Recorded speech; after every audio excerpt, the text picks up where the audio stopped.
ना तो कैट आसान है और ना एमबीए सर्वाइव करना। बेस्ट केस सिनेरियो में you will probably end up devoting 3 years of your life to all this. And आज की डेट में निखिल कामत जैसे लोग एमबीए ग्रेजुएट्स को इडियट्स बोल रहे हैं जस्ट फॉर इंटरनेट फेम। एक एमबीए एस्पिरेंट की लाइफ ऑलरेडी बहुत कॉम्प्लिकेटेड थी एंड अब इन सब कमेंट्स की वजह से और ज्यादा कॉम्प्लिकेट हो गई है। एक बात ना यहाँ पे आपको समझना बहुत जरूरी है और वो ये है कि आप यूनिक हो। आपकी लाइफ, आपके सर्कमस्टांसेस, आपके फाइनेंशियल कंडीशंस, आपका एम्बिशन, इसका जो कॉम्बिनेशन है ना, that is truly unique for you. इसका मतलब ये है कि अगर कोई भी बहुत ही ज्यादा एब्सोल्यूट जेनेरिक स्टेटमेंट्स पास करता है अबाउट व्हाट यू शुड और शुड नॉट डू, तो प्लीज उसको ना थोड़ा ग्रेन ऑफ सॉल्ट के साथ लो, बिकॉज आप पे वो शायद अप्लाई ना करे। मेरा इस वीडियो से पर्पस बस ये है कि मैं आपको एक फ्रेमवर्क दे पाऊं जिससे आप खुद के लिए डिसाइड कर सको कि क्या एमबीए आपके लिए है या फिर नहीं। देखो, एमबीए के लिए जो भी इंटरव्यूज होंगे उसमें आप कोई भी पट्टी पढ़ाओ, कितनी भी, किसी को भी, सीधी सी बात ये है कि at the end of the day MBA is about career advancement,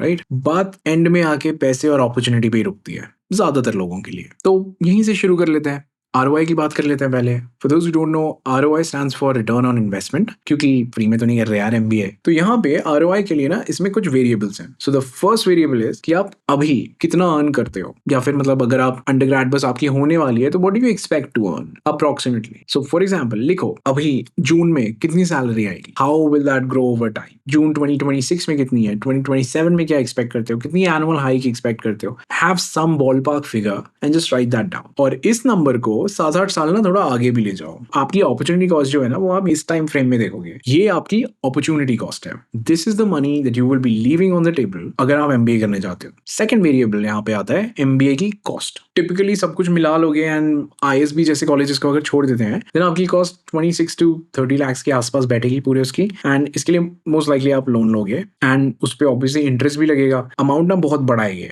ठीक है? सो इसको बिल्कुल इग्नोर नहीं किया जा सकता, ये भी आपकी कॉस्ट में ऐड हो जाएगा। तो बेसिकली आपकी एक अपॉर्चुनिटी कॉस्ट हो गई एंड देन आपके हर साल का जो आउटफ्लो हो रहा है इस लोन के चक्कर में, वो आपकी एक एक्चुअल कॉस्ट हो ही गई। इन दोनों को ऐड कर दोगे तो वो आपकी टोटल कॉस्ट है, ठीक है? अब आपको देखना है क्या आप यहाँ पे ब्रेक इवन भी कर पाओगे, एंड वो भी एक रीजनेबल टाइम फ्रेम में करना पड़ेगा ना यार, वरना तो मतलब फिर फायदा ही क्या हुआ अगर पूरी जिंदगी ब्रेक इवन करते हुए निकाल दी। तो उसके लिए थर्ड वेरिएबल आता है कि आपका कॉलेज क्या है और आपका प्लेसमेंट कैसा हुआ है, क्योंकि आपका कॉलेज डिसाइड करेगा कि आपका प्लेसमेंट कैसा होता है मोटा मोटा, एंड प्लेसमेंट डिसाइड करेगा कि आप कमाते कितना हो एमबीए के बाद। और यहीं पे सारी बात बनती या बिगड़ती है। मेरे एक्सपीरियंस के हिसाब से अगर आप एक डिसेंट प्लेसमेंट उठा लेते हो जो आपको 15 एलपीए फिक्स भी दे रहा है, कंसिडरिंग कि आपकी करंट जो आप छोड़ के आ रहे हो दैट वाज 8 lakhs एंड आप उस पे 3% हाइक उठा रहे थे, which is the average annual hike जो कि आजकल मिलती है, 8 to 9 years में आप ब्रेक इवन कर जाओगे। ब्रेक इवन का मतलब यहाँ पे ये है आप इतना कमा चुके होगे कि जो आपकी अपॉर्चुनिटी कॉस्ट थी और जो आपका इंटरेस्ट पेमेंट और प्रिंसिपल रीपेमेंट था लोन का, उस सबको मिला दो, उतना कमा चुके हो आप। That is what true break even is. And considering that you are probably in your mid to late 20s right now, you still have 25 years of your career to go. That is huge. अब थोड़े मजे की बात करते हैं, because जो case मैंने अभी आपको बताया that was a base case. ना मैंने इसमें कोई एनुअल बोनसेस ऐड किए, ना मैंने इसमें कोई ESOPs, and let me paint you a picture.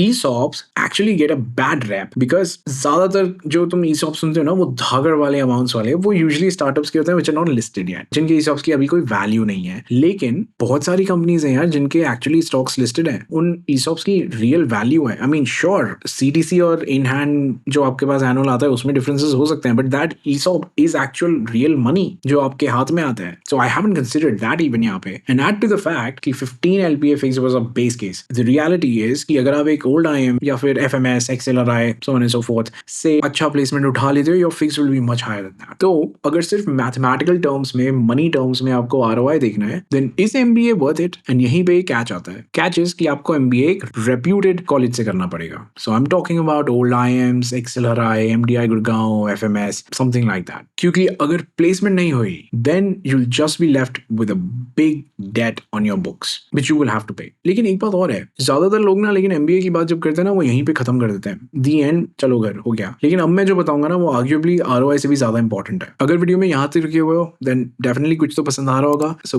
Please drop a like on this video because that tells me that you guys love these logical breakdown, so I will make more of these. बहुत companies हैं जो कुछ positions के लिए exclusively MBA graduates hire करती हैं from these top B schools of the country. So अगर आप यहाँ से MBA करते हो, you immediately break that barrier and become a contender for those seats. दूसरी चीज ये है कि बहुत बहुत सारी कंपनीज में एक सीलिंग आ जाती है। उस सीलिंग को क्रॉस करने के लिए आपको एक एमबीए चाहिए होता है। With an MBA in hand that ceiling immediately just vanishes for you. Third thing, बहुत लोग ऐसे होते हैं जो अपने काम का डोमेन चेंज करना चाहते हैं फॉर वन रीजन और अनदर। देखो, जिंदगी किसी ने नहीं देखी कैसे अनफोल्ड करेगी, बहुत सारे रीजंस होते हैं जिनकी वजह से लोग डोमेन चेंज करना चाहते हैं। There is nothing wrong with it, but the reality is कि एमबीए के बिना ये करना एंड बहुत ही ज्यादा इफेक्टिवली करना बहुत मुश्किल हो जाता है। एमबीए में आपको ट्रूली चांस मिलता है। आई एम नॉट सेइंग 100% है, रैंडमनेस वहां भी होगी बॉस, किस्मत का हाथ वहां भी चलेगा, लेकिन जो चांस ऐसे एमबीए से मिलेगा ना टू जॉइन अ गोल्डमैन सैक्स और अ बीसीजी और अ टैज और एन एचयूएल, वो बाहर से ऑलमोस्ट इम्पॉसिबल है यार। Next thing,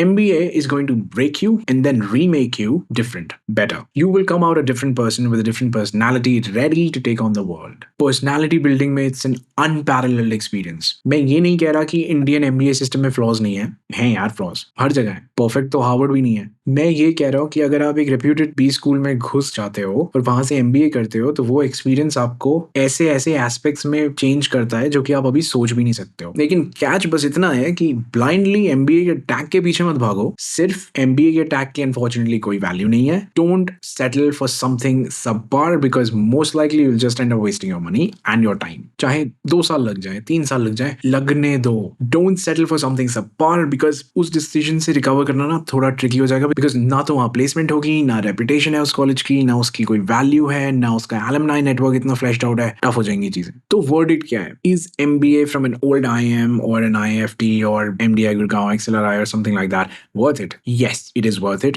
Almost 100% of the times, of course, exceptions हर जगह होती हैं, किस्मत का हाथ like I said हर जगह होता है, you can't deny that, but yeah, most of the times it is worth it. And make no mistake, I'm not dissing on other B schools, man. People have made those B schools work for them as well, because fact तो ये है कि Goa Institute of Management की एक pass out is currently the India head of a major division of investment bank right now. But सही B school में घुस गए तो ऑड्स तुम्हारे फेवर में बहुत ज्यादा टिल्ट हो जाते हैं, and that is the key here. लेकिन एक बात समझ लो, कैट देने की opportunity cost is virtually zero. You don't miss out on anything. Okay, काम कर रहे हो आप, जॉब के साथ भी दे सकते हो कैट। आप अंडरग्रेड में हो, 2 कैट, कोई दिक्कत नहीं है, कैट तो देना बनता है boss. Now that you know that CAT is 100% worth it. So if you want to know the exact 8-month plan that you should follow for 99 percentile, and I've already made a video on this, check that out. Good luck. I really hope you make it this year. See you on the other side.